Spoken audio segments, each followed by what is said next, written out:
في زمان بعيد، كان عدنان الخياط يقضي أيامه في دكال صغير داخل سوق قديم، يحيط به صخب التجار وروائح الأقمشة.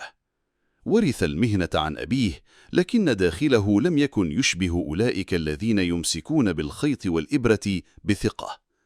كان يشعر دوما أنه أقل من غيره، وأن يديه لا تصنعان ما يستحق أن يلفت الأنظار. ولأن النجاح لم يعرف طريقه إلى دكانه، صار مقتنعا أنه منحوس، وأنه ولد ليبقى في الظل. كلما جلس وحيدا بعد إغلاق محله، كان يلوم نفسه أكثر مما يلوم الظروف، ويهمس في داخله أن المشكلة فيه هو، لا في الناس ولا في السوق. مرت سنوات وهو على هذا الحال، يكتفي بالزبائن القليلين الذين يأتون بدافع الشفقة أكثر من الحاجة، حتى جاء اليوم الذي قلب فيه صندوقا خشبيا ورثه عن جده، فوجد عقدا غريبا، خيط أسود تتدلى منه إبرة من عظم، تتخللها خيوط ذهبية باهتة. فتذكر تمائم الحظ السحرية التي كانت العامة تتداول قصصها. لم يره كزينة أو تذكار، بل كفرصة أخيرة لينقذ نفسه من إحساسه الدائم بالنحس. قال في نفسه إن لم يكن الحظ معه فليجربه على الأقل، وعلق العقد على عنقه متشبثا بأمل لم يعرف مثله من قبل. لم يكن التغيير سريعا، لكنه كان واضحا. بدأ يلاحظ أن يديه تعملان بثبات لم يعهده، وأن الخطأ يقل شيئا فشيئا. مع الأيام صار يثق أكثر في نفسه، ويجرؤ على تجربة قصات جديدة لم يكن يتخيل أنه قادر عليها. الناس بدأوا يلتفتون إلى عمله، ثم يتوافدون عليه. تجار أغنياء طرقوا بابه، وأقمشة نادرة وصلت إلى دكانه الصغير. شيئا فشيئا شعر أنه خرج من دائرة النحس التي حاصرته طويلا. انتقل إلى محل أكبر، واتسعت شهرته في الأسواق.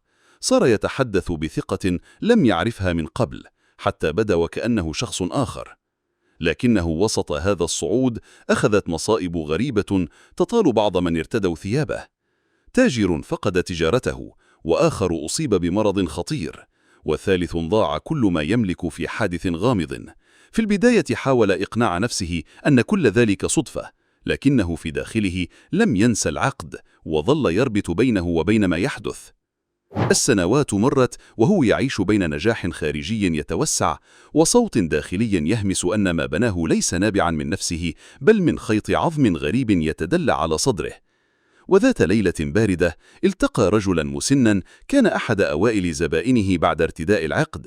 وجده معدما، يحكي له كيف فقد كل شيء بعد أن ارتدى ثوبا خاطه له. عندها انهار يقين عدنان، وأحس أن الحظ الذي اعتقد أنه وجده لم يكن إلا لعنة تطعم حياته على حساب غيره. في تلك الليلة خلع العقد ومزقه وألقاه في النار، ثم مع طلوع النهار أغلق محله الكبير وتخلى عن المال الذي جمعه. عاد إلى دكانه الضيق القديم. لم تكن العودة إلى الفقر فقط، بل كانت عودة لمواجهة ما هرب منه منذ البداية، نفسه. لم تكن البداية سهلة.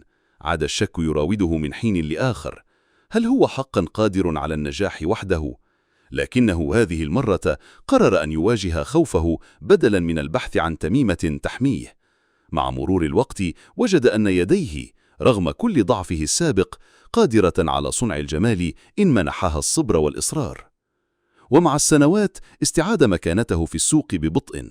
لم يعد يتحدث عن نحس ولا يتهم نفسه بالعجز، بل تعلم أن الحظ ليس عدوا يتعقبه، بل قوة يصنعها حين يثق بعمله. لم يصبح ثريا كما كان في أيام العقد، لكنه عاش حياة أكثر صفاء، لأنه أخيرا اكتشف أن قيمته ليست فيما يتدلى من عنقه، بل فيما تنسجه يداه. لو وصلتوا لحد هنا يبقى أكيد القصة عجبتكم. يا ريت تدعمونا بلايك واشتراك في القناة علشان يوصلكم كل جديد من حكايتنا. قصص كتير مستنياكم، ما تفوتوش حاجة. سلام.